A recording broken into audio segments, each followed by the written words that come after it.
ख़ास तौर पे इसलिए भी कि ये काफ़ी सारी बातें हैं कि दुरानी साहब की ये जो प्रेडिक्शंस थी कि हालात ये इस तरफ नहज पे जा रहे हैं, दुरानी साहब हालात उसी तरफ जा रहे हैं। पर मैं चाह रहा हूँ कि बारी बारी काफ़ी सारी चीज़ें हैं।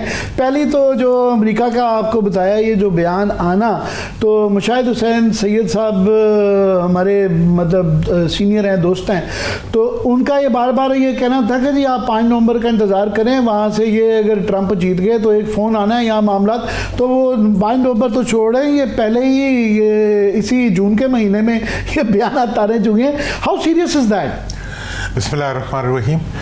आमिर साहब, ये इसलिए सीरियस हो गया है कि ये अमेरिका, मिडिल ईस्ट, चाइना, तीनों तरफ से एक ही बात आ रही है। ये दुनिया की तारीख और पाकिस्तान की तारीख का एक बहुत ही मुनफरिद मुकाम है, जिसके ऊपर चाइना भी कह रहा है कि आप पॉलिटिकल स्टेबिलिटी लाएं, मिडिल ईस्ट भी कह रहा है कि पॉलिटिकल स्टेबिलिटी लाएं, और अमेरिका भी कह रहा है पॉलिटिकल स्टेबिलिटी लाएं। बल्कि अमेरिका अब एक कदम आगे जा चुका है, और ये कदम नहीं कई कदम आगे जा चुका है, और उनकी अक्सरियत ने कहा है कि आप इन इलेक्शंस की तहकीकात कराएं।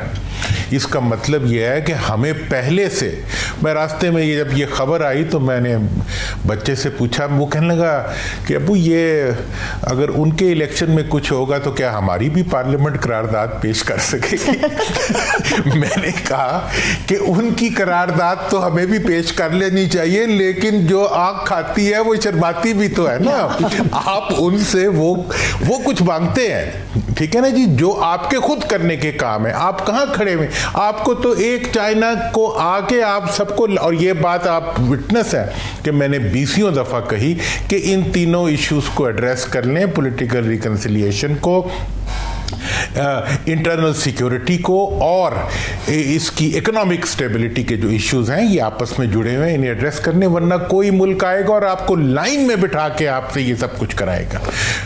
और मेरा तो आज भी ये राय है कि ये जो आपको अभी दोबारा अगर दिखा सकें कि जो राना सनाउल्लाह साहब का जो ये बयान आया है, इसके बाद फिर ये जो आप हमेशा ये डायलॉग का कहते रहते हैं, तो क्या सूरत रह जाती है? देखिए जनाब, मैं इसके बारे में यही कहना चाहूँगा कि दहशतगर्दी के खिलाफ ऑपरेशन से पहले कौमी यकजहती ज़रूरी होती है, और कौमी यकजहती के लिए दहशतगर्दी के खिलाफ ऑपरेशन से पहले सियासतदानों के खिलाफ दहशतगर्दी का ऑपरेशन बंद करना पड़ेगा आपको। आप जब तक वोट को दहशतगर्द बनाते रहेंगे, आप बंदूक वाले दहशतगर्दों से नहीं लड़ सकेंगे। जब तक आप सियासी लोगों को दहशतगर्दी के मुकदमों में बंद करते रहेंगे, उस वक्त तक आप हकीकी दहशतगर्दों का मुकाबला नहीं कर सकेंगे। इस वक्त आज अफसोस हो रहा है मुझे प्राइम मिनिस्टर साहब की तकरीर सुन के कि वो मुज़ाकरात की दावत दे रहे हैं। भाई दावत का मसला नहीं है, आपने इक़दामात उठाने हैं। कहाँ हैं इक़दामात? क्या तारीख नहीं पढ़ी आपने? क्या माजी को नहीं आप जानते? भुट्टो साहब ने आखिरी डायलॉग किए थे सियासी, सारे सियासतदानों के मुकदमात खत्म करके, जुल्म से छोड़ के उनको सामने ला के बिठाया था, और वो भी करने के बावजूद भी वो लेट हो गया था, उसमें भी देर कर दी और थी, कुछ और बैठे।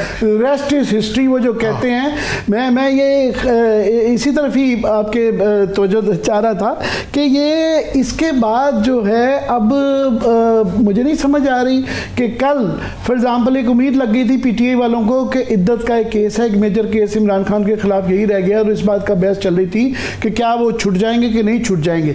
अब अगर कल को उनके खिलाफ जब केसेस करेंगे और राना सनाउल्लाह के इस बयान के बाद कि जी केस बना भी दिए जाएंगे और बनने भी चाहिए क्योंकि उनको मेहमान रहना बड़ा ज़रूरी है और रखना चाहिए, तो फिर ये तासुर नहीं लिया जाएगा कि जनाब ये कोई इंतज़ामी या अदालती कोई नहीं थी कार्रवाई, ये तो ये अनाउंसमेंट करती है उन्होंने। आपके बहुत से प्रोग्रामों में मैं आया हूँ, आपने तो इस इशू पर बड़ा एक हमेशा बैलेंस्ड रखा है, वरना तो ये जो 9 मई था इसको तो 9/11 से मिला दिया गया था, और इसके साथ ही ऐसे लगता था कि इद्दत का केस भी और वो दूसरा वाले तोशा खाना का केस भी शायद 9 मई को ही हुआ था। अब मतलब ये है कि इस वक्त जो इद्दत का केस और इस किस्म के तमाम एक लायानी और बेमानी किस्म के लाकानूनी किस्म के जो केसेस हैं उनको आप नहीं चला सकेंगे। और इसके बाद अगर आप फिर भी ये कोशिश करेंगे। आज मैंने पूछा कि मैंने कहा भाई ये क्या होता है, जस्टिस क्या होता है और लॉ क्या होता है, तो मुझे बताया गया कि जनाब जस्टिस, लॉ और मोरालिटी इन लाइन होते हैं। अगर लॉ विद मोरालिटी होगा तो वो जस्टिस होगा, और अगर लॉ विदाउट जस्टिस होगा वो इमोरालिटी होगी।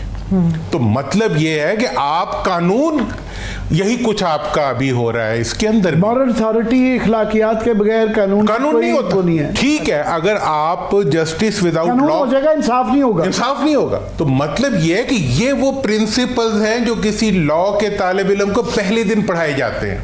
आपके सियासतदानों को ये पढ़ाना पड़ेगा कि तुम किस लॉ की बात कर रहे हो जिसमें मोरालिटी नहीं है, और मोरालिटी के बगैर जो लॉ होता है वो जस्टिस नहीं होता। मैं तो समझता हूँ कि ये तो बाकी अदालतों के सामने भी लिख के लगा दे। आपसे, क्योंकि आप सियासियात के, हम तो खैर स्टूडेंट हैं मगर आप तो थोड़े से प्रोफेसर ही हैं हमारे मुकाबले में। मैं जो मंतक समझने की कोशिश कर रहा हूँ कि इसकी सियासी मंतक होती है ना, कि मुझे इनका कॉन्फिडेंस नहीं समझ आता है कि जब इस तरह की ये ब्रैगिंग होती है, एक धमकी आवेज किस्म की कि जनाब ये करनी, तो इंसान सोचता है कि ये कहाँ से ताकत पकड़ रहे हैं कि इनके हालात जो इस वक्त बजट आ रहा है जैसा भी काट पाट के जिस तरह भी हो जाएगा, चले पास हो जाएगा। इसके बाद जो लोगों का महंगाई से जो बुरा हाल है और जो बिजली से बुरा हाल है कि बिल डबल हैं, लोगों की 12-12, 18-18 घंटे जो है लोड शेडिंग्स हो रही हैं और बिल डबल ट्रिपल आ रहे हैं। गरीब तो छोड़े, वो दरमियाने तबके की भी चीखें निकल गई हैं, हर एक की चीखें निकल गई हैं कि बिजली इतनी गर्मी के अंदर ये, फिर गैस के अब मज़ीद बढ़ने जा रहे हैं, फिर ये महंगाई, इसके बाद जो जिस तरह का बजट आ रहा है इस बात का इक़दाम है कि अभी वक्ती तौर पे वो क्लेम कर रहे हैं कि जनाब कम है मगर ये भी बढ़ जाएगी। तो ये अपना, इसके बाद लोग जो है क्या चीखें मारेंगे, तो इनको ये समझ नहीं आ रही कि ये किस दुनिया में रह के ये ब्रैगिंग कर रहे हैं। ये जिस दुनिया में रह रहे हैं वो दुनिया ये है कि ये अपने सिर्फ और सिर्फ अपने सियासी, ये वोट से जंग कर रहे हैं इस वक्त, और ये आवाम से जंग कर रहे हैं। वोट से जंग ये कर रहे हैं कि जिन्हें वोट मिले उन्हें दहशतगर्द बना दो, और अवाम से जंग ये कर रहे हैं कि जो अवाम जिनकी वजह से ये मुल्क कायम है उनको जो है वो गुर्बत की ऐसी अंधेरे में धकेल दो कि वो बोल भी ना सके। दफ़ा 144 मियाँ शहबाज शरीफ साहब को चाहिए था ना कि आज अगर उन्होंने रिकन्सिलिएशन शुरू करनी थी, वो कहते कि पंजाब में दफ़ा 100 कम अज कम एक दफ़ा अवाम को अपने आप को एक्सप्रेस करने का मौका दे देते कि अवाम अपने जज्बात का तो इजहार कर सके। ये दफ़ा 144 लगा के आप अवाम की गुर्बत को नहीं दबा सकते, अवाम के जज्बात को नहीं दबा सकते, अवाम की महरूमी को नहीं दबा सकते। आप ये समझते हैं कि इस तरीके से आप अवाम को भी दबा लेंगे, मुल्क को भी दबा लेंगे, सियासतदानों को जेलों में डाल देंगे और कुछ नहीं रहेगा पाकिस्तान में सिवाय आपकी तकरीरों के। नहीं, ऐसा नहीं होगा। आपने अगर मुल्क में दहशतगर्दी ख़त्म करनी है तो आपको सियासतदानों को दहशतगर्द बनाने का अमल बंद करना पड़ेगा।